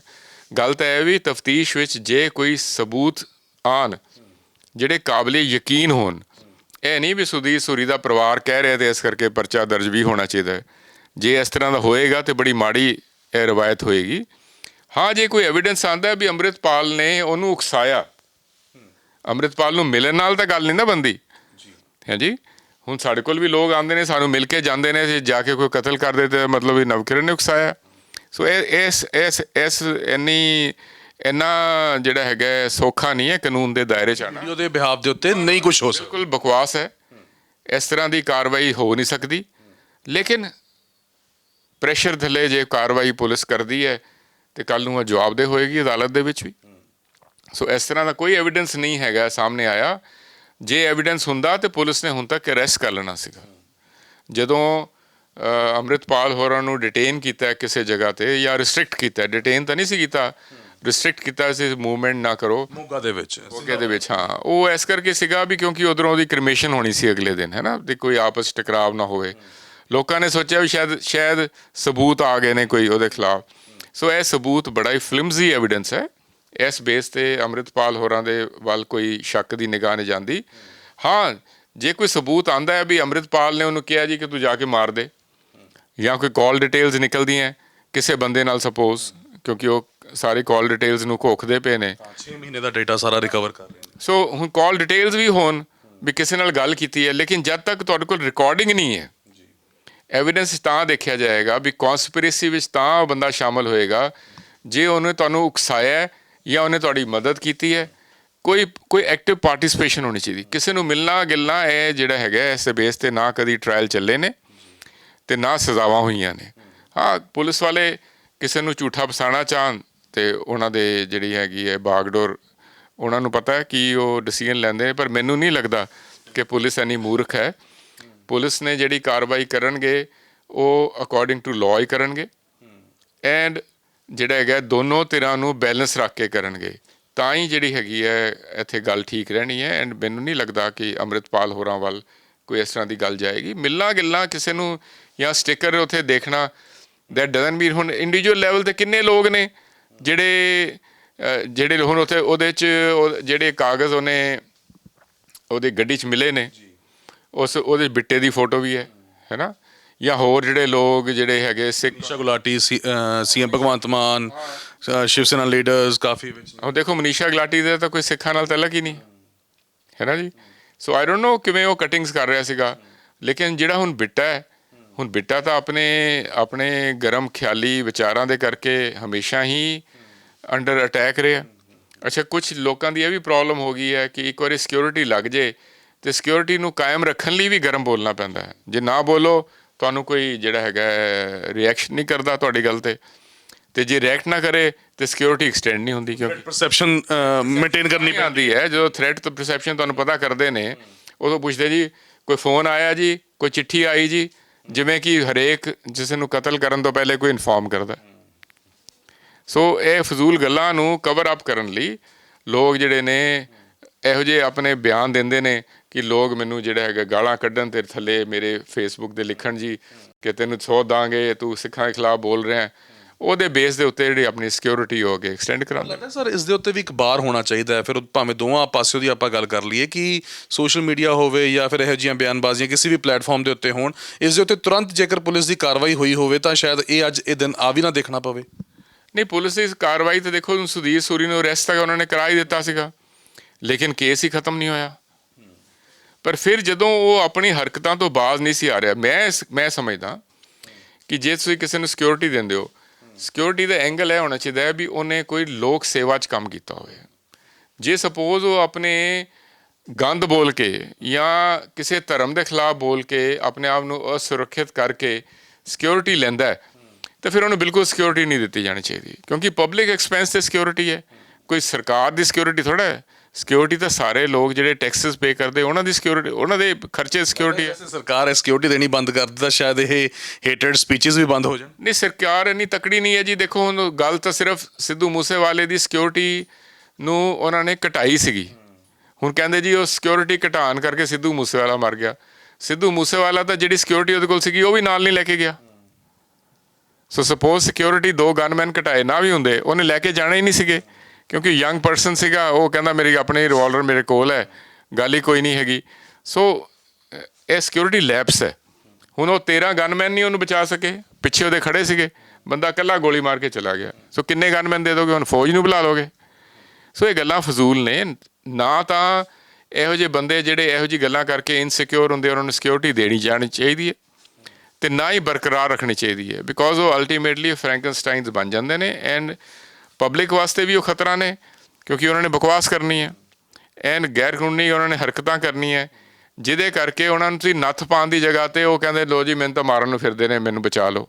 ਸੋ ਇਹ ਟ੍ਰੈਂਡ ਹੀ ਗਲਤ ਹੈ। ਸਰ ਅਖੀਰ ਦੇ ਵਿੱਚ ਕੀ ਜਦੋਂ ਹੁਣ ਇਹ ਕੇਸ ਹੋਊਗਾ, ਹੀਅਰਿੰਗ ਹੋਊਗੀ ਸਾਰੀ, ਤਾਂ ਕੀ ਇਸ ਦੇ ਵਿੱਚ ਇਹ ਵੀ ਪੱਖ ਰੱਖਿਆ ਜਾ ਸਕਦਾ ਕਿ ਸੁਧੀਰ ਸੂਰੀ ਦੇ ਵੱਲੋਂ ਇਸ ਤਰੀਕੇ ਦੇ ਨਾਲ ਬਿਆਨਬਾਜ਼ੀਆਂ ਸਿੱਖਾਂ ਦੇ ਖਿਲਾਫ ਕੀਤੀਆਂ ਜਾਂਦੀਆਂ ਸੀ, ਤਾਂ ਉਸ ਦੇ ਚਲਦਿਆਂ ਹੋਇਆਂ ਇਹ ਇੱਕ ਐਗਰੈਸ਼ਨ ਸੀਗਾ ਸੰਦੀਪ ਸੰਨੀ ਹੋਣਾ ਦਾ, ਤਾਂ ਉਸ ਦਾ ਕਤਲ ਕੀਤਾ ਗਿਆ, ਤਾਂ ਇਹ ਚੀਜ਼ਾਂ ਕਿੰਨੀਆਂ ਐਕਸਟੈਂਡ ਹੁੰਦੀਆਂ ਹੋਈਆਂ ਅੰਦਰ ਨਜ਼ਰ ਆਉਣਗੀਆਂ? ਇਸ ਤਰ੍ਹਾਂ ਹੁੰਦਾ ਹੈ ਕਿ ਜਦੋਂ ਕੋਈ ਜੁਰਮ ਕਰਦਾ ਹੈ ਤਾਂ ਕਾਨੂੰਨ ਇਹ ਦੇਖਦਾ ਵੀ ਉਹਨੂੰ ਪ੍ਰੋਵੋਕੇਸ਼ਨ ਕੀ ਸੀ। ਬਟ ਉਹਨਾਂ ਕੇਸਾਂ 'ਚ ਹੁੰਦਾ ਜਿੱਥੇ ਗ੍ਰੇਵ ਐਂਡ ਸਡਨ ਪ੍ਰੋਵੋਕੇਸ਼ਨ ਹੋਵੇ, ਹੈ ਨਾ ਜੀ। ਥੋੜਾ ਜਿਹਾ ਸਰਲ ਸ਼ਬਦਾਂ ਦੇ ਵਿੱਚ ਸਮਝਾਉਣ ਦੀ, ਮਤਲਬ ਕਿ ਜੇ ਸਪੋਜ਼ ਹੁਣ ਤੁਸੀਂ ਜਾ ਰਹੇ ਹੋ, ਕੋਈ ਬੰਦਾ ਤੁਹਾਡੀ ਦਸਤਾਰ ਲਾਂਦਾ ਹੈ ਨਾ, ਤੁਹਾਡੇ ਕੇਸਾਂ ਦੀ ਬੇਅਦਬੀ ਕਰਨ ਲੱਗਾ, ਤੁਸੀਂ ਕਿਰਪਾਨ ਨਾਲ ਉਹਦੀ ਲੱਤ ਵੱਢ ਦਿੰਦੇ ਹੋ, ਤੇ ਉਹ ਗ੍ਰੇਵ ਐਂਡ ਸਡਨ ਪ੍ਰੋਵੋਕੇਸ਼ਨ ਵਿੱਚ ਤੁਸੀਂ ਕਹਿ ਸਕਦੇ ਹੋ ਜੀ ਕਿ ਮੈਨੂੰ ਉਹਨੇ ਪ੍ਰਵੋਕ ਇੰਨਾ ਕਰਤਾ ਕਿ ਮੈਨੂੰ ਉਹਦੀ ਲੱਤ ਵੱਢਣੀ ਪੈ ਗਈ। ਪਰ ਇਹ ਨਹੀਂ ਹੈ ਕਿ ਤੁਸੀਂ ਉਹਦੀ ਜਾਨ ਲੈ ਲਓ। ਸੋ ਜਿਹੜਾ ਹੈਗਾ ਤੁਹਾਡੀ ਪ੍ਰੋਵੋਕੇਸ਼ਨ ਦਾ ਜਿਹੜਾ ਐਕਸ਼ਨ ਦਾ ਰਿਐਕਸ਼ਨ ਹੋਣਾ ਚਾਹੀਦਾ, ਐਕਸ਼ਨ ਵੀ ਓਨਾ ਸੀਰੀਅਸ ਹੋਣਾ ਚਾਹੀਦਾ ਕਿ ਰਿਐਕਸ਼ਨ ਓਨਾ ਸੀਰੀਅਸ ਹੋਵੇ। ਸੋ ਜੇ ਸਪੋਜ਼ ਤੁਹਾਡੇ ਖਿਲਾਫ ਕੋਈ ਗੱਲ ਕਰਦਾ ਇਸ ਤਰ੍ਹਾਂ ਦੀ, ਤੁਸੀਂ ਉਹਨੂੰ ਫੜ ਕੇ ਕੁੱਟ ਦਿੰਦੇ ਹੋ, ਤਾਂ ਤੁਸੀਂ ਇਹ ਕਹਿ ਸਕਦੇ ਹੋ ਜੀ ਇਹ ਦੇਖੋ ਇਹ ਗੰਦ ਬਕਦਾ ਸੀਗਾ, ਮੈਂ ਜਾ ਕੇ 2 ਚਪੇੜਾ ਮਾਰ ਆਏ। ਪਰ ਇਹ ਨਹੀਂ ਕਿ ਤੁਸੀਂ ਕਤਲ ਕਰ ਦਿਓ। ਸੋ ਕਾਨੂੰਨ ਦੀ ਨਜ਼ਰਾਂ 'ਚ ਇਹ ਗ੍ਰੇਵ ਪ੍ਰੋਵੋਕੇਸ਼ਨ ਨਹੀਂ ਹੈ ਤੇ ਨਾ ਹੀ ਇਹਦਾ ਕੋਈ ਫਾਇਦਾ ਹੋਏਗਾ। ਲੇਕਿਨ ਇਹ ਡੈਫੀਨੇਟਲੀ ਹੈ ਕਿ ਹਰ ਬੰਦੇ ਦੀ ਪ੍ਰੋਵੋਕੇਸ਼ਨ ਦਾ ਲੈਵਲ, ਸੈਂਸਿਟਿਵਿਟੀ ਦਾ ਲੈਵਲ ਜਿਹੜਾ ਮੈਂ ਤੁਹਾਨੂੰ ਕਹਿ ਰਿਹਾ ਵੀ ਮੇਰਾ ਸੈਂਸਿਟਿਵਿਟੀ ਲੈਵਲ ਹੋਰ ਹੈ, ਇੱਕ ਪਿੰਡ ਦੇ ਬੰਦੇ ਦਾ ਹੋਰ ਹੈ, ਇੱਕ ਛੋਟੇ ਸ਼ਹਿਰ ਦਾ ਬੰਦੇ ਦਾ ਹੋਰ ਹੈ। ਸੋ ਇਹ ਹੋਣਾ ਹੀ ਨਹੀਂ ਚਾਹੀਦਾ। ਜਿਹੜਾ ਬੰਦਾ ਪ੍ਰਵੋਕ ਕਰੇ ਰਿਲੀਜੀਅਸ ਫੀਲਿੰਗਸ ਨੂੰ ਕਿਸੇ ਦੀ ਵੀ, ਉਹਨੂੰ ਸਟੇਟ ਨੂੰ ਪ੍ਰੋਟੈਕਟ ਨਹੀਂ ਕਰਨਾ ਚਾਹੀਦਾ। ਐਜ਼ ਅ ਰੂਲ ਇਹ ਫਾਰਮ ਹੋਣਾ ਚਾਹੀਦਾ। ਸੋ ਇਹ ਜਿਹੜਾ ਹੈਗਾ ਇਹ ਤਰੀਕਾ ਹੀ ਗਲਤ ਹੈ ਕਿ ਇਹਨਾਂ ਨੂੰ ਸਿਕਿਉਰਿਟੀ ਦੇਈ ਜਾਓ, ਬੁਲਟ ਪ੍ਰੂਫ ਜੈਕਟਸ ਦੇਈ ਜਾਓ, ਇਹ ਹੋਰ ਜਿਹੜੇ ਚੰਬ ਲੈਣਗੇ। ਤੁਸੀਂ ਜਿਸ ਨਾਲ ਪੋਸਟ ਕੀਤਾ ਹੈ ਆਪਣੇ ਫੇਸਬੁੱਕ ਦੇ ਉੱਤੇ ਪਰਿਵਾਰ ਦੇ ਵਾਸਤੇ ਮਦਦ ਦੀ, ਤਾਂ ਕੋਈ ਹੁਣ ਤੱਕ ਅਪਡੇਟ ਤੁਹਾਨੂੰ ਮਿਲੀ ਹੈ ਜਾਂ ਕੋਈ ਅੱਗੇ ਆਇਆ? ਮੈਂ ਆਪਣੇ ਸੋਰਸਿਸ ਰਾਹੀਂ I am in contact with them, ਅਤੇ ਅਸੀਂ ਯਕੀਨੀ ਬਣਾ ਰਹੇ ਹਾਂ ਕਿ ਉਹਨੂੰ ਲੀਗਲ ਏਡ ਪ੍ਰੋਵਾਈਡ ਹੋਵੇ, ਪਲੱਸ ਉਹਦਾ ਪਰਿਵਾਰ ਜਿਹੜਾ ਹੈਗਾ ਆਪਣਾ ਵਾਪਸ ਘਰ ਬੈਠੇ। ਅਤੇ ਮੇਰੀ ਖਬਰ ਇਹੀ ਹੈ ਕਿ ਕੱਲ੍ਹ ਪਰਿਵਾਰ ਜਿਹੜਾ ਹੈਗਾ ਘਰ ਸ਼ਾਇਦ ਵਾਪਸ ਆ ਜਾਵੇ, ਅਤੇ ਅਸੀਂ ਇਹ ਯਕੀਨੀ ਬਣਾਵਾਂਗੇ, ਸਿੱਖ ਸੰਗਤ ਵੀ ਯਕੀਨ ਬਣਾਏਗੀ ਕਿ ਉਹ ਸਿਕਿਉਰ ਮਹਿਸੂਸ ਕਰਨ ਐਂਡ ਪੁਲਿਸ ਨੂੰ ਵੀ ਅਸੀਂ ਰਿਕੁਐਸਟ ਕਰਾਂਗੇ ਕਿ ਉਹਨਾਂ ਨੂੰ ਸਿਕਿਉਰਿਟੀ ਪ੍ਰੋਵਾਈਡ ਕਰੋ। ਉਹਨਾਂ ਦਾ ਹੱਕ ਹੈ ਆਪਣੇ ਘਰਾਂ 'ਚ ਰਹਿਣ ਦਾ। ਜਿਹਨੇ ਕਤਲ ਕੀਤਾ ਹੈ ਉਹ ਅੰਦਰ ਹੈ, ਉਹਨੂੰ ਤੁਸੀਂ ਸਜ਼ਾ ਦਿਓ। ਸੋ ਇਸ ਕਰਕੇ ਇਹ ਸਾਰੇ, ਕਿਉਂਕਿ ਮੈਂ ਇੱਕ ਹਿਊਮਨ ਰਾਈਟਸ ਲਾਇਰ ਹੈਗਾ, ਮੇਰਾ ਐਂਗਲ ਹਿਊਮਨ ਰਾਈਟਸ ਨੂੰ ਪ੍ਰੋਟੈਕਟ ਕਰਨ ਦਾ ਹੈਗਾ, ਅਤੇ ਇਸ ਕਰਕੇ ਅਸੀਂ ਯਕੀਨੀ ਬਣਾਵਾਂਗੇ। ਐਂਡ ਅਸੀਂ ਆਪਸ ਵਿੱਚ ਵਕੀਲ ਜਿਹੜੇ ਹੈਗੇ ਆ ਆਪਸ 'ਚ ਗੱਲਬਾਤ ਕਰ ਰਹੇ ਹਾਂ, ਅਤੇ ਜਿਹੜੀ ਸਾਰੀ ਗੱਲਾਂ ਰਿਵੀਲ ਨਹੀਂ ਅਸੀਂ ਕਰ ਸਕਦੇ, ਬਟ ਵੀ ਵਿਲ ਇਨਸ਼ੋਰ ਕਿ ਹਿਜ਼ ਰਾਈਟਸ ਆ ਪ੍ਰੋਟੈਕਟਡ, ਅਤੇ ਉਹਦੀ ਫੈਮਿਲੀ ਜਿਹੜੀ ਹੈਗੀ ਆ ਆਪਣੇ ਘਰ ਬੈਠੇ ਅਤੇ ਉਹਨੂੰ ਕੋਈ ਪ੍ਰੋਬਲਮ ਨਾ ਆਵੇ। ਬਹੁਤ ਧੰਨਵਾਦ ਸਰ ਗੱਲਬਾਤ ਲਈ। ਤਾਂ ਸੀਨੀਅਰ ਵਕੀਲ ਨਵਕਿਰਨ ਸਿੰਘ ਉਹਨਾਂ ਦੇ ਨਾਲ ਗੱਲਬਾਤ ਹੋਈ ਹੈ ਇਸ ਪੂਰੇ ਮਾਮਲੇ ਨੂੰ ਲੈ ਕੇ। ਹੁਣ ਤੱਕ ਕੀ ਇਨਫੋਰਮੇਸ਼ਨ ਉਹਨਾਂ ਦੇ ਕੋਲ ਹੈ, ਔਰ ਖਾਸ ਤੌਰ ਦੇ ਉੱਤੇ ਫੰਡਾਮੈਂਟਲ ਰਾਈਟਸ ਦੀ ਗੱਲ ਕੀਤੀ ਹੈ, ਪਰਿਵਾਰ ਦੀ ਰਾਈਟਸ ਦੀ ਗੱਲ ਕੀਤੀ ਹੈ, ਤਾਂ ਉਸ ਦੇ ਵਾਸਤੇ ਕਹਿ ਰਹੇ ਹਾਂ ਕਿ ਅਸੀਂ ਅੱਗੇ ਵੱਧ ਕੇ ਮਦਦ ਕਰ ਰਹੇ ਹਾਂ, ਔਰ ਅਸੀਂ ਇਹ ਯਕੀਨੀ ਬਣਾਵਾਂਗੇ ਕਿ ਪਰਿਵਾਰ ਨੂੰ ਵੀ ਕਿਸੇ ਤਰੀਕੇ ਦੀ ਕੋਈ ਵੀ ਦਿੱਕਤ ਨਾ ਆਵੇ, ਔਰ ਪਰਿਵਾਰ ਆਪਣਾ ਮਹਿਫੂਜ਼ ਤਰੀਕੇ ਨਾਲ ਜ਼ਿੰਦਗੀ ਬਤੀਤ ਕਰ ਸਕੇ। ਕੈਮਰਾ ਪਰਸਨ ਦਵਿੰਦਰ ਦੇ ਨਾਲ ਗਗਨਦੀਪ ਸਿੰਘ, ਪ੍ਰੋ ਪੰਜਾਬ ਟੀਵੀ, ਚੰਡੀਗੜ੍ਹ। ਪੰਜਾਬ ਦੀ ਹਰ ਵੱਡੀ ਖਬਰ ਤੇ ਵੱਡਾ ਇੰਟਰਵਿਊ ਸਭ ਤੋਂ ਪਹਿਲਾਂ ਦੇਖਣ ਲਈ ਡਾਊਨਲੋਡ ਕਰੋ ਪ੍ਰੋ ਪੰਜਾਬ ਟੀਵੀ ਦਾ ਮੋਬਾਈਲ ਐਪ।